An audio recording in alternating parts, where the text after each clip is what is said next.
German success ഹബിൻ്റെ പുതിയൊരു വീഡിയോയിലേക്ക് എല്ലാവർക്കും സ്വാഗതം. ഇന്ന് നമ്മൾ പഠിക്കാൻ പോകുന്നത് അക്വിസേറ്റീവ് പ്രപ്പോസിഷൻ ആണ്.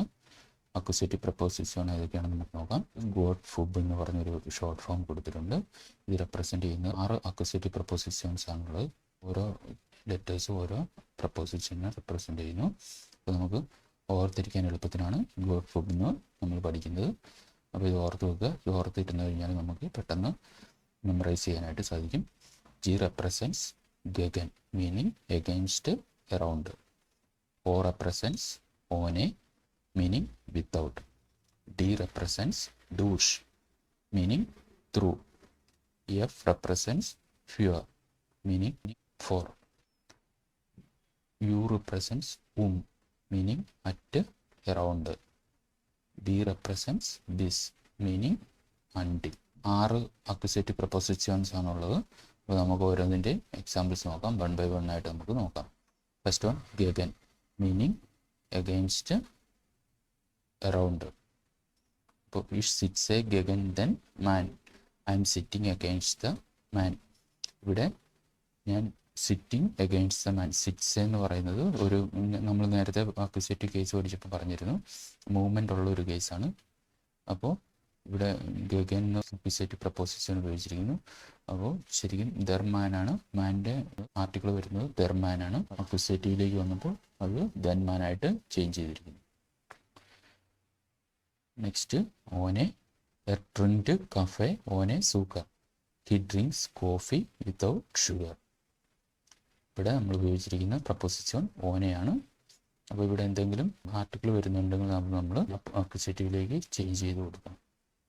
തേർഡ് വൺ ഡൂഷ്, വി ആർ സ്പച്ചിറൻ ഡൂഷ് ദെൻ പാർക്ക്, we are walking through the park. പാർക്കിൻ്റെ ആർട്ടിക്കിൾ ദർ ആണ്. ഇവിടെ ഡൂഷ് അക്വിസേറ്റീവ് പ്രപ്പോസിഷൻ യൂസ് ചെയ്തിരിക്കുന്നതുകൊണ്ട് ദർ പാർക്ക് എന്നുള്ളത് ദെൻ പാർക്കായിട്ട് ചേഞ്ച് ചെയ്തിരിക്കുന്നു.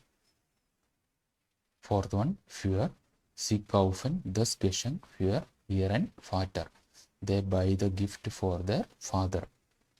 ഇവിടെ ദസ് ഗഷങ്ക് അവിടെ ചേഞ്ചസ് ഒന്നുമില്ല, ദസ് തന്നെയാണ് ഗഷങ്കിൻ്റെ ആർട്ടിക്കിൾ. ഫ്യൂർ നമ്മൾ അക്വിസേറ്റീവ് പ്രപ്പോസിഷൻ യൂസ് ചെയ്തിരിക്കുന്നു. ഇയർ ആൻഡ് ഫാറ്റർ, അവരുടെ ഫാദറിന് വേണ്ടിയിട്ട് ഗിഫ്റ്റ് വാങ്ങിച്ചിരിക്കുന്നു എന്നാണ് പറഞ്ഞിരിക്കുന്നത്.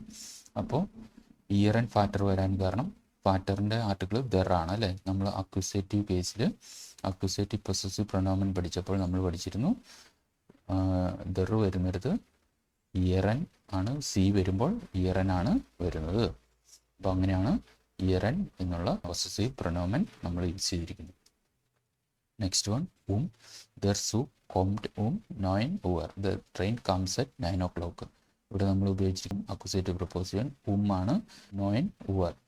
അപ്പോൾ എന്നുള്ളത് മീനിങ് അറ്റ് അറൗണ്ട് എന്നൊക്കെയാണ്. അപ്പോൾ ടൈമിനെ സൂചിപ്പിക്കാനായിട്ടാണ് നമ്മൾ യൂസ് ചെയ്യുന്നത്. നെക്സ്റ്റ് ബിസ് റൗ ആർബൈറ്റഡ് ബിസ് 7 Uhr, the woman works until 7 o'clock. ഇവിടെ നമ്മൾ ഉപയോഗിച്ചിരിക്കുന്ന അക്വിസേറ്റീവ് പ്രപ്പോസിഷൻ ആണ് ബിസ്. ബിസ് നമ്മൾ അണ്ടിൽ എന്നുള്ള വാക്ക് അണ്ടിൽ അപ് ടു എന്നൊക്കെയാണ് അതിൻ്റെ മീനിങ് വരുന്നത്. അത് നമ്മൾ കൂടുതലായിട്ട് ടൈം ഫ്രെയിമിനെ സൂചിപ്പിക്കാനായിട്ടാണ് നമ്മൾ ഉപയോഗിക്കുന്നത്. അപ്പോൾ അക്വിസേറ്റീവ് പ്രപ്പോസിഷൻ ഇത്രയേ ഉള്ളൂ. മറ്റൊരു വീഡിയോ ആയിട്ട് കാണുന്നവരെ എല്ലാവർക്കും ഔഫ് വീഡിയോസ്. അപ്പോൾ വീഡിയോ ഇഷ്ടപ്പെട്ടെങ്കിൽ എല്ലാവരും ലൈക്ക് ചെയ്യുക, ഷെയർ ചെയ്യുക, സബ്സ്ക്രൈബ് ചെയ്യുക, ചാനൽ സപ്പോർട്ട് ചെയ്യുക. Thank you for watching my video.